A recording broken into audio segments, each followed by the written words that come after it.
Yeah, it's a pleasure for me to say hello to you. Thanks also for the organizer. I think it's a great job what they have done here. It's a very beautiful room, and I think also that you are here. It's just like a very nice situation. My name is Weninger, as you said before. I'm coming from Austria, and today I have a job to tell you something about what happens in Austria with the winemaking and the climate changing in the last few years. So I think climate changing, it's just like from the situation, a point, what happens, and everybody talk at the moment about climate changing.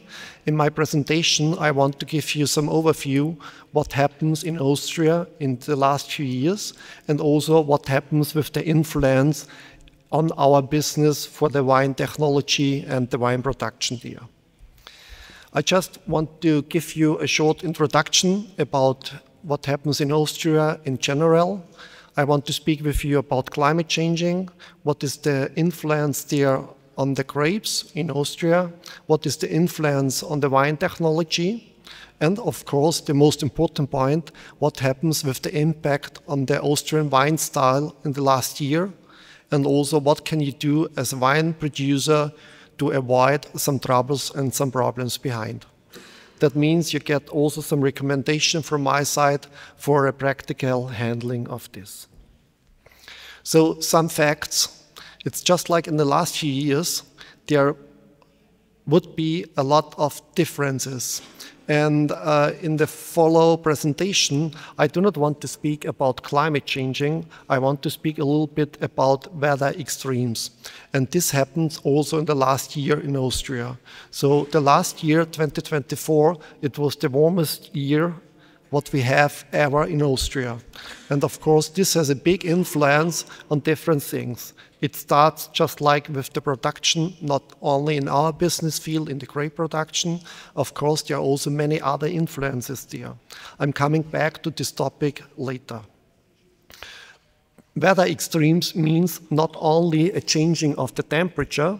Weather extremes means only that we have a lot of troubles there with dryness, and on the other hand, with a lot of water, with a lot of rain. That means not only the changing of the average temperature we can see in the last few years, we also can see maybe heavy rains there. We can see in other parts of the regions of Austria a lot of dryness.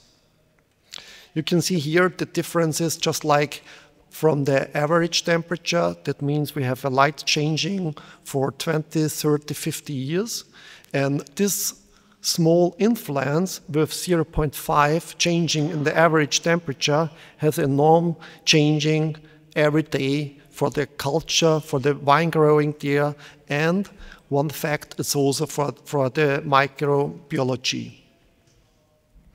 To show this in features, it's just like this. You see the average line, and then you can see there also the blue line below, what happens maybe 20, 30 years ago in Austria. And then on the right side was this actual, the warming there. You can see we are much more warmer in average every year. And the last point there, you can see here, it's from the average 3.1 degrees more in average.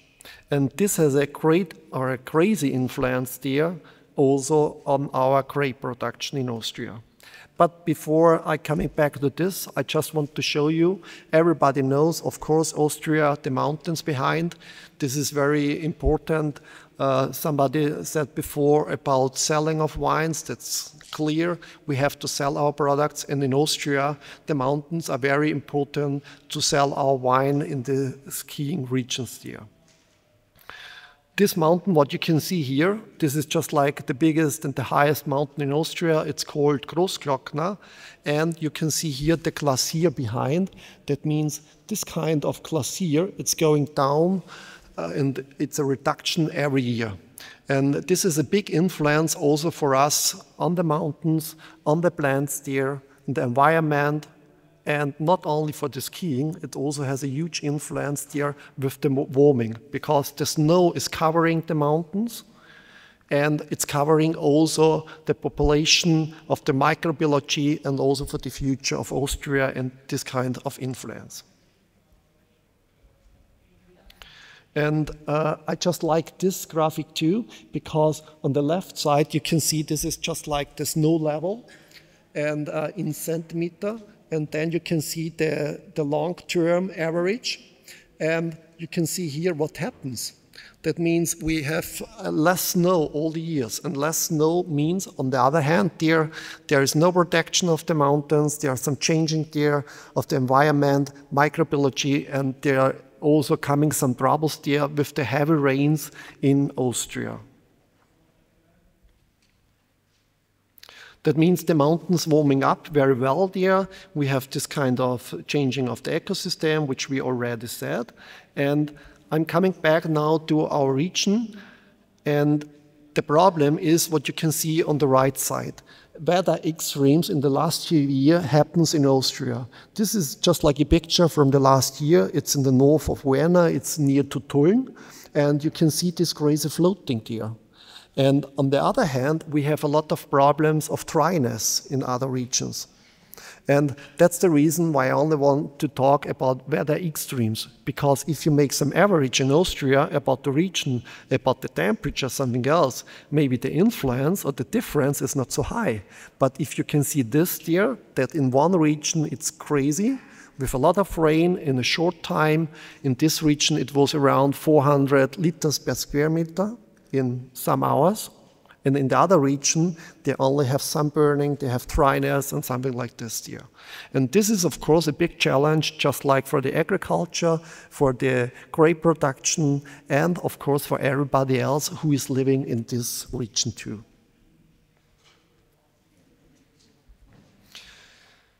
I just like this picture there, because this is just like from the insurance Österreichische Hagelversicherung, which has a crazy influence for the wine growers in Austria. They just protect, and it's a very helpful to get the money every year. If you have troubles there with rain, with hail, with dryness, and also with some kind of frost. And on this feature on the right side, you can see 200 million euro was in the last year just like what they paid the Austrian wine growers, farmers, and for the agriculture field there. And it's funny to see there, because the blue color there, this means the frost. Of course, it's just like late harvest frost, what happens there. And then we have a lot of dryness here. And then we just have the troubles with hail and also with a lot of water. So if somebody said, no, okay, it's going always much more dry in Austria, it's not true, because in some regions we have too much rain, what you see before. And on this feature there, on this picture of Austria, you can see here, these are also the wine regions on the east side, on the border here to Hungary too, and to Slovakia. And the dark color, the red-blue color, it's just like where we have the heavy problems there with dryness, for example. And this influence, of course, the wine growing. And now I'm coming back to our business fields. That means this influence also the production of our grapes. And in Austria, in Styria, this is just like this region here around, they produce a lot of apples.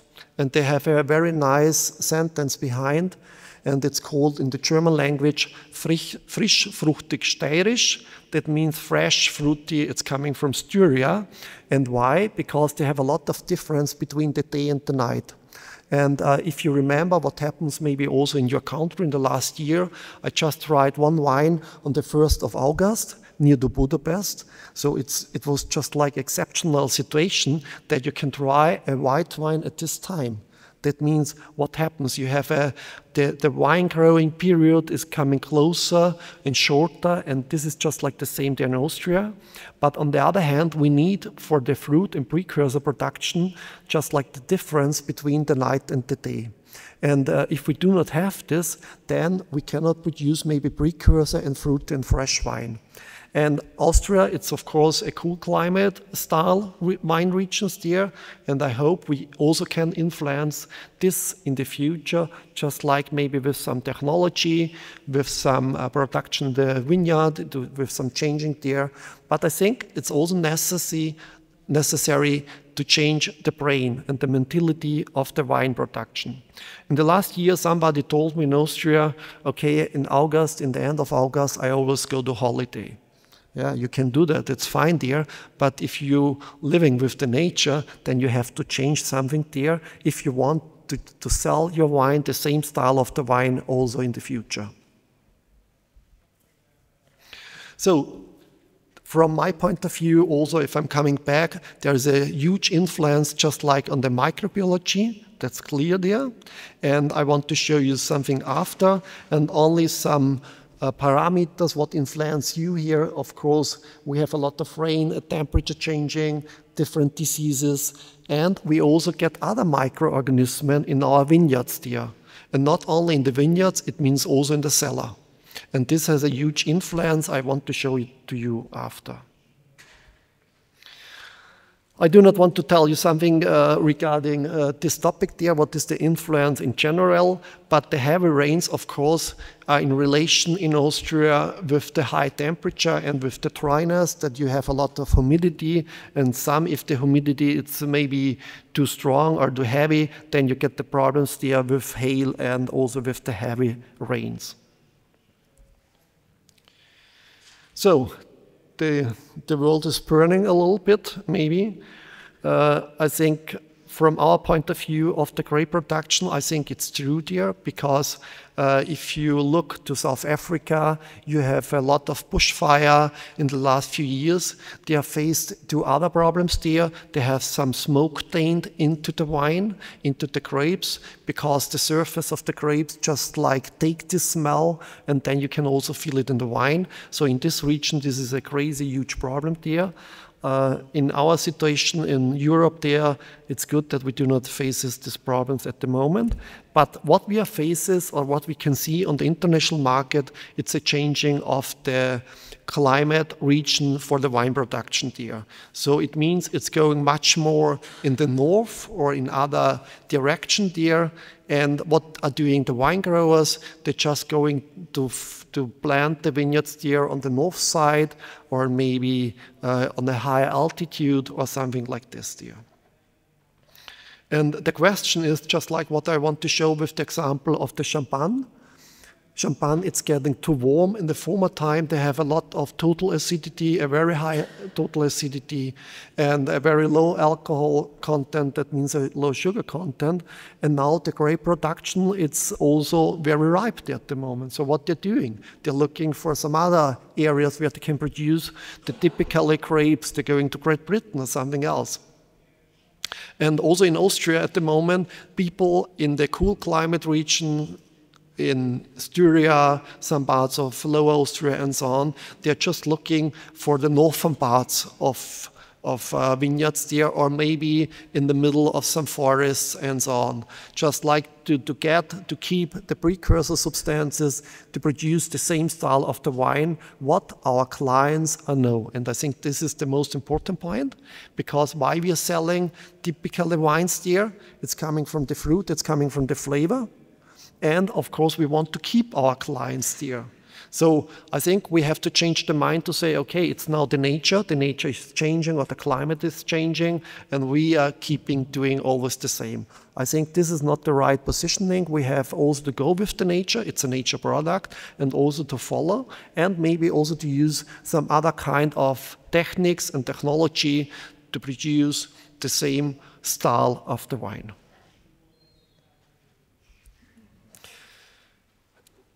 On the left side, you can see here, this is just like the harvest time of Rheinriesling of the castle in Johannisberg, Schloss Johannisberg. And you can see here around 1800, it was just like in the end of October, in the beginning of November there. And then if you can see what happens there, it's just like the harvest time is coming earlier and earlier.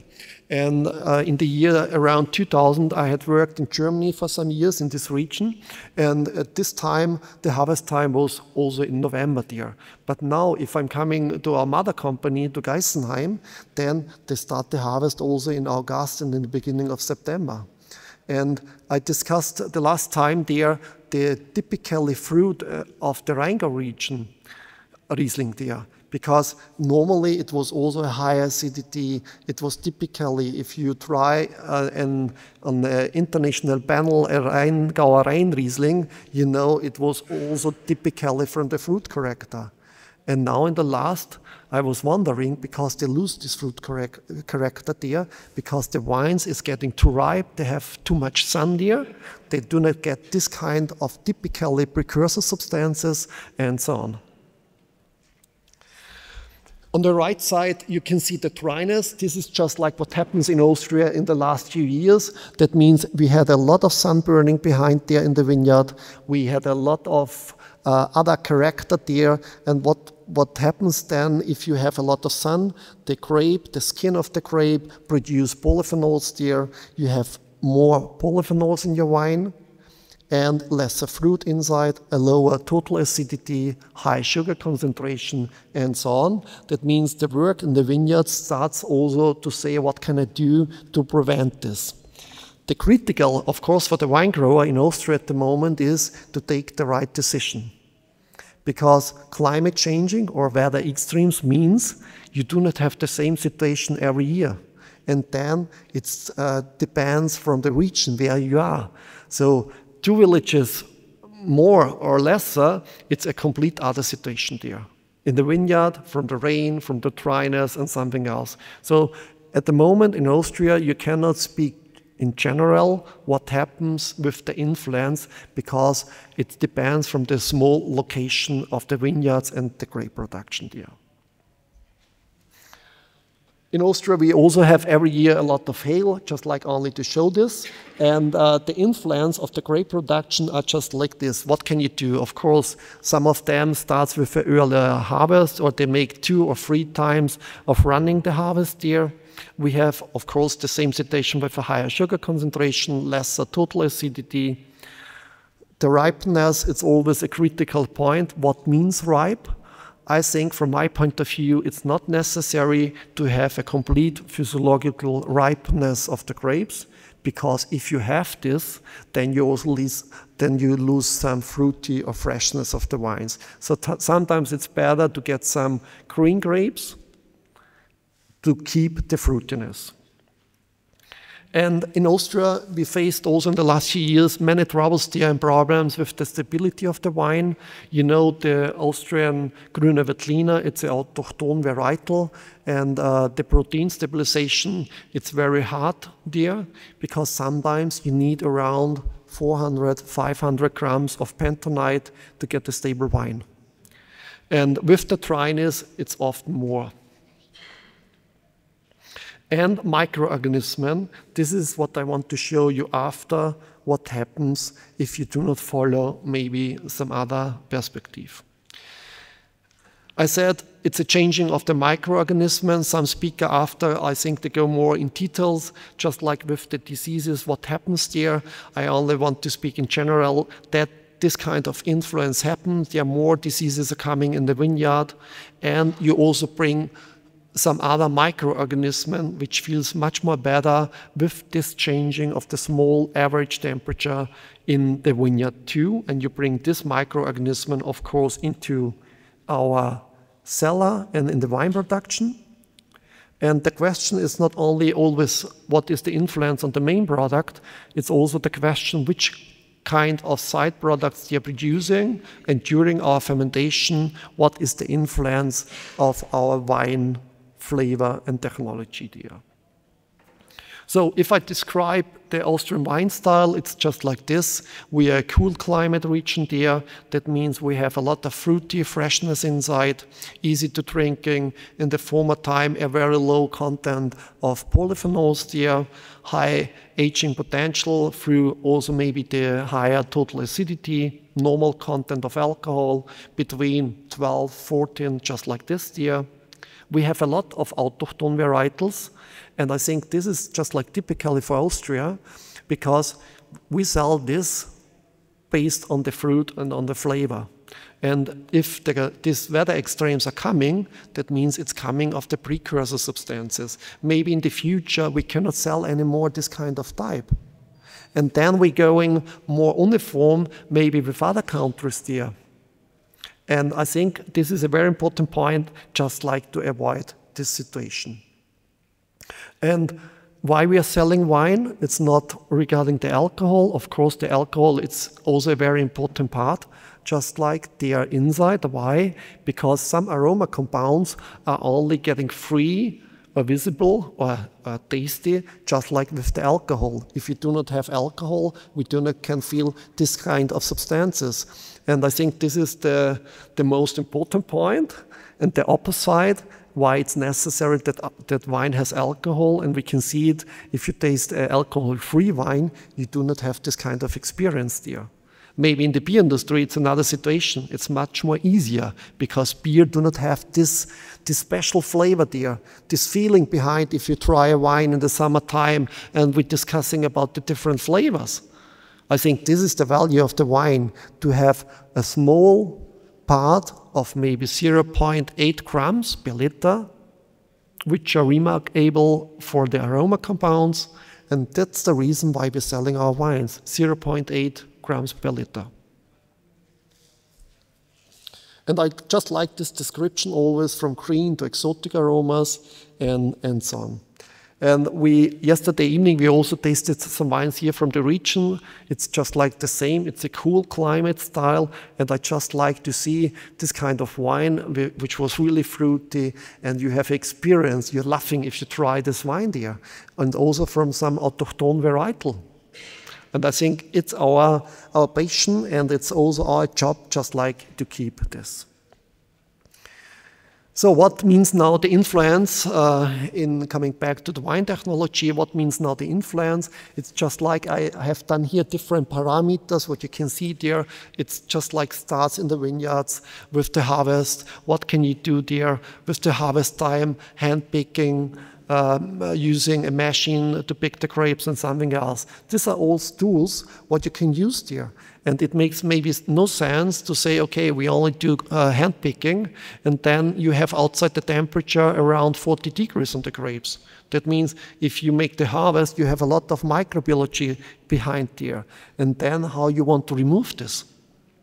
But you want to produce fruity, fresh wines maybe. That means you have to hurry up to make the harvest in the night by cooler temperature and so on. So there are techniques behind, there are a technology behind, how you can improve this. And I think it's also your job to work with this. And you can see here also to avoid maybe some off flavors, to avoid a higher alcohol content there and something like that. And I think the fermentation is a very important part. I want to show you also some picture after. And the nutrient content, it's very important. We're discussing about dryness, about other conditions in the vineyards. I said before, with dryness, the protein stability, it's getting more and more difficult there. But with dryness, you also have lesser nutrients inside. That means you have to react on this.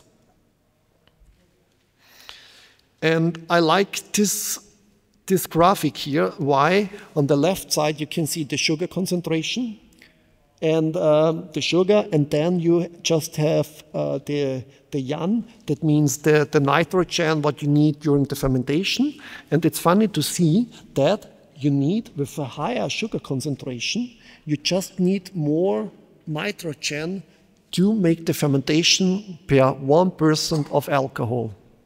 And I think outside, if you discuss it with the winemakers or something else, so it's always the situation that said, yeah, the grapes was really healthy, I have to do nothing there. But you have a very high pH, a low total acidity, then the microorganisms are not visible. So we do not have to use a yeast or something else. But there are other kind of microorganisms which feels very well there at these conditions. And they start to work, they're coming outside, they start to work. And then you have a huge influence against the Saccharomyces cerevisiae yeast. And this side yeast or bacteria or something else, which is coming from the nature inside, also produce something.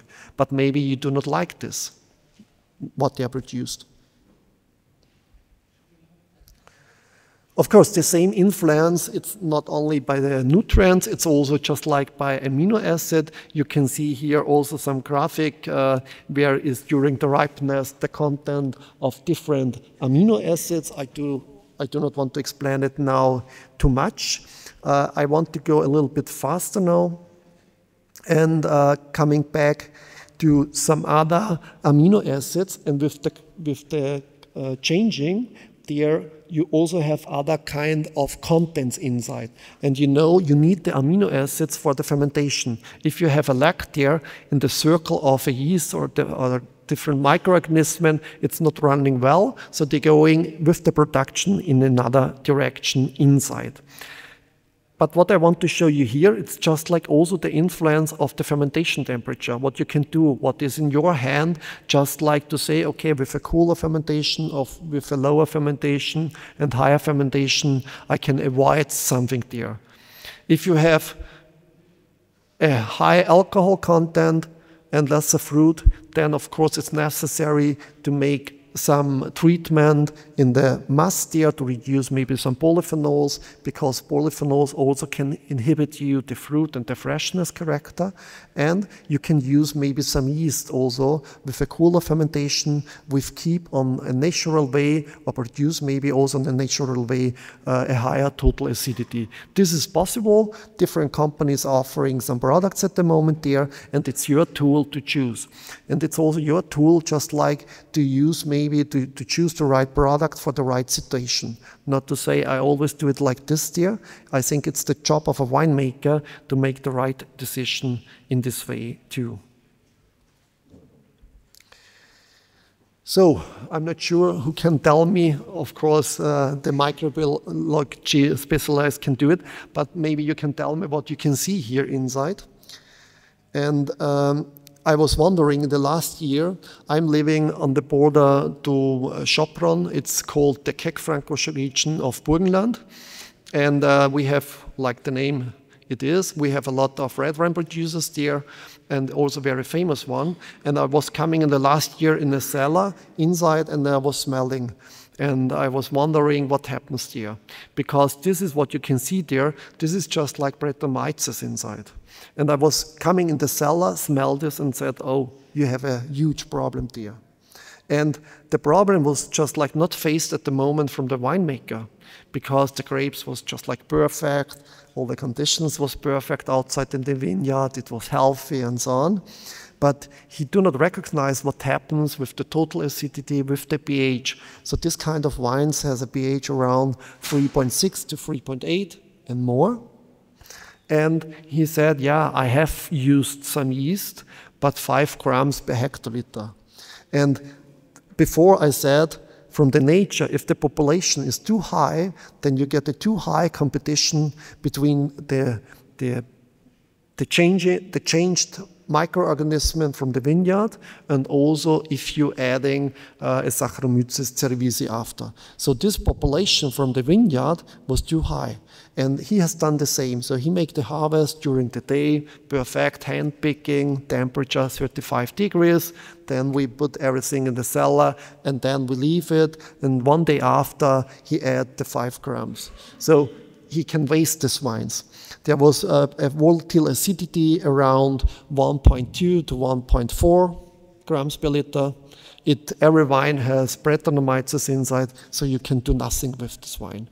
And the problem was just like he get also a stocked fermentation there. So all the wines has a residual sugar around 40 to 60, and we start to try to make a re-fermentation, but it was not possible. So after he wasted a lot of money for this, and the results was just like done, because he worked 1 year in the vineyard for nothing. And I just only want to open your eyes at the moment, just like to say, okay, please be careful, read the nature.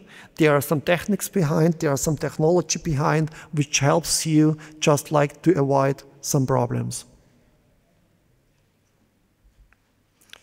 And before I show you something about Brettanomyces, you can see here, these are the hotspots of Brettanomyces in the different regions there. And it's not only that Brettanomyces is just like not there. It's in every vineyard. So in every vineyard you can find, in every cellar you can find Brettanomyces. But at the moment, if you discuss with some winemaker, or maybe before there was also the wine marketing, to tell you something there, what we have to tell to our clients, it's a nature product and we do nothing there, we believe on the nature and something like that. I think it's a nice story behind. But if I have different hotspots of Brettanomyces or another influence of microorganisms, then I have to handle it in another way if I want to keep my production and if I want to sell wine there for the future too, because nobody likes wine with too much on Brettanomyces, or maybe with a higher volatile acidity, or with other phenol compounds, smells, and so on. This is just like what a colleague of mine has done there with a Brettanomyces analysis in Germany. And for him, it was just like funny to see the clustering of the Brettanomyces and also the wide range. And this happens just like only there with the buying and the selling of the wine in vessels there. So the transportation means the different strains of the Brettanomyces was going from the left side to the right side there. Brettanomyces, I talked before about volatile acidity, pH, and so on. I think the first part is what you can do if you have a very high pH there and a low total acidity, just like to make a movement there, to add some acids, to need other technology to reduce the pH. Then if you're going down to 3.4 to 3.6 or lower there, it's just like the best for Saccharomyces cerevisiae, and you can do a lot to help also for a right fermentation. And it's clear if you have a pH around 3.8, then you have also troubles there with the hygienic, and also if you add some SC2, that the SC2 is not working at this level, that means you need much more to get the same results, or if you change the pH. Brettanomyces, only to stop this topic there, it's just like, of course, you can have also some positive influence. Some French wines are just like have Brettanomyces inside. I know for some years ago we also have some project for our French colleagues there to produce some bacterials or some yeast there which produce Brettanomyces in a small way there. But why it's getting complex wine, you have another kind of spiciness inside or something like that. But on the right side, you can see there is a lot of negative descriptions there, how you can describe it. And with the picture before, what I told to you, the volatile acidity and also this typically horse smell, you cannot remove this very easily. And if you remove it there, maybe with some technique, you lose the quality of the wine. Then we do not speak also maybe by Keck Francoche or by something else for some typically wines there.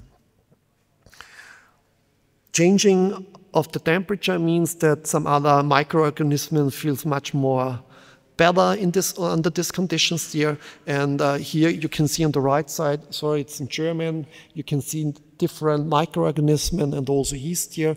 And then you can see on the left side which kind of products they can produce. And if you follow up this, you can see some of them can produce the same. So sometimes it's not so easy, just like to say only Brettanomyces is doing this or something like that. But the main point is in the middle, just like the description there, and that means that's all negative there behind.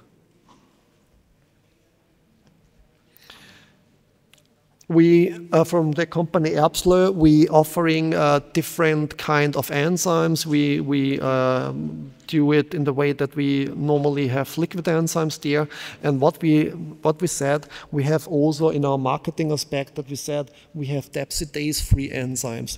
And in the combination with Brettanomyces, it's also funny to see, because if you're using enzymes, for example, who do not are depsidase-free, then yeast can cut this, and then you also can get a Brettanomyces smell there. So what I want to show you, just like only from this side, that also the companies which are providing different enzymes, yeast, are working on this topic, and they also have in the mind to find some way to help you to provide your same wine style what the producers are like, or the clients are like, sorry. So, this is just like maybe a table what everybody knows there. It's just like, of course, Saccharomyces cerevisiae, it's coming from the nature. If you make a selection there, it's the same what we're doing if we selected new strains. Then you can find on the surface of your skin there the different portfolio of yeast, bacteria, and so on. And it's always funny to see that Saccharomyces cerevisiae in the vineyard is around 2 to 3% there. But you have a lot of Clercara apiculata, and now it's coming the funny situation, what I showed you before with the Brettanomyces. If you have a changing of the climate condition of the weather extremes, some other kind of wild yeast feel much more better. And that's good maybe because they also produce some other kind of flavors. But the problem behind is that they stop the fermentation maybe at 5% of alcohol, 7% or something like that. And they also can produce some other off flavors.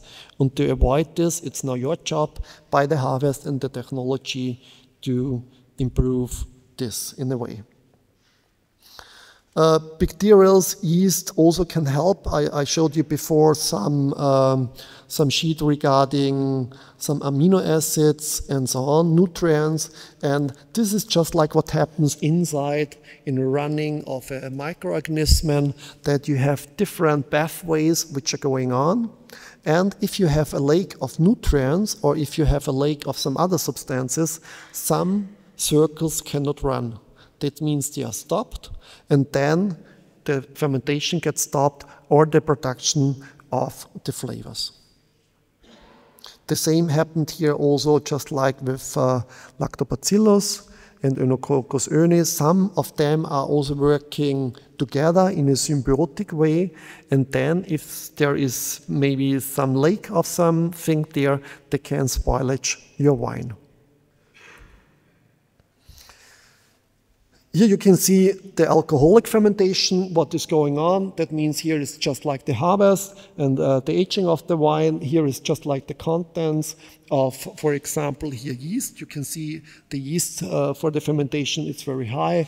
Then some of you are knowing Lactobacillus and Lactobacillus. You can see here the development of Brettanomyces. That means also in the cellar, in the barrique, it's necessary to avoid this, to use maybe some sulfur. Sulfur, it's the only point there how you can inhibit this.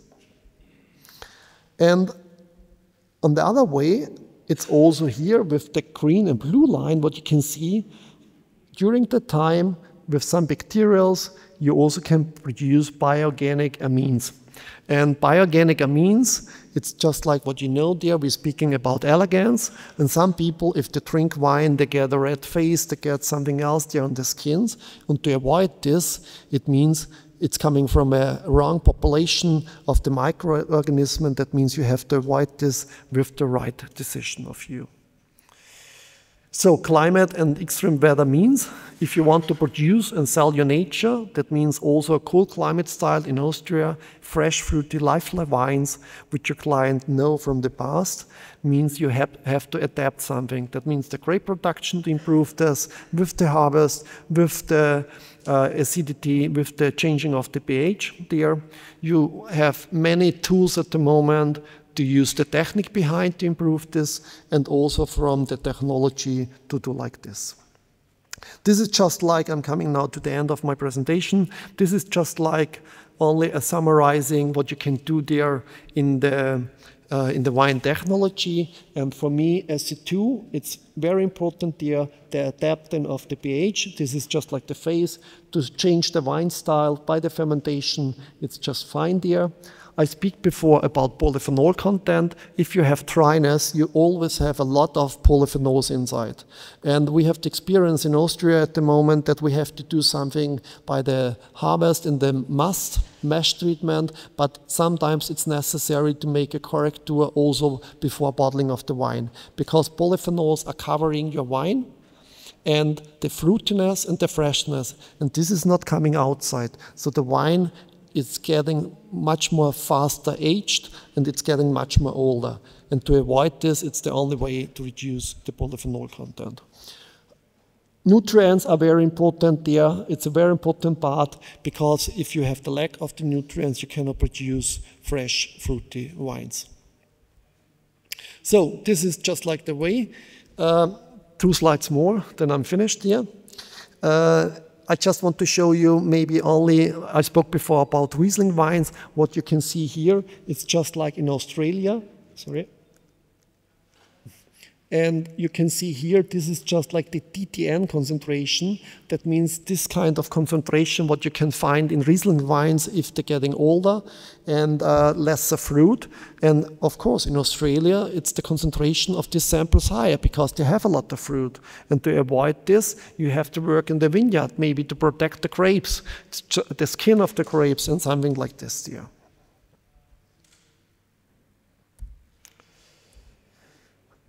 So this is just like my last slide. We from Erbslö have done also something there in the last few years to work against the climate changing and extreme weather. This is one product like a scrape guard, which you can use for spraying in the vineyards. It's a kind of protection there to protect against sunburning. And then with the enzyme strenolin already said, and the different nutrients composition which we used here by the œnotherm, by our yeast, and by the nutrients. And for some years ago, we also developed one yeast which produced a lower content of alcohol on the natural way. But we stopped this, and it was funny there why I just like this, this product. It produced by the fermentation a much higher value of glycerol. That means instead of 5 grams, 7 grams, 20, 25 grams. So the wines are coming much more fruitier, aggressive, more from the fruit outside, and also creamy. But the handling in the cellar, it's much more complicated. So you have to follow up some other steps. And this to the end of the presentation. Why? Because it's just like in the way, if we have to change our mind to produce the same wine style, we also have to think about maybe that we have to use other techniques, other technology, and also to get the same results. So thanks a lot for your attention. Thanks for the presentation, the organizer, and I wish you all the best and a very nice conference.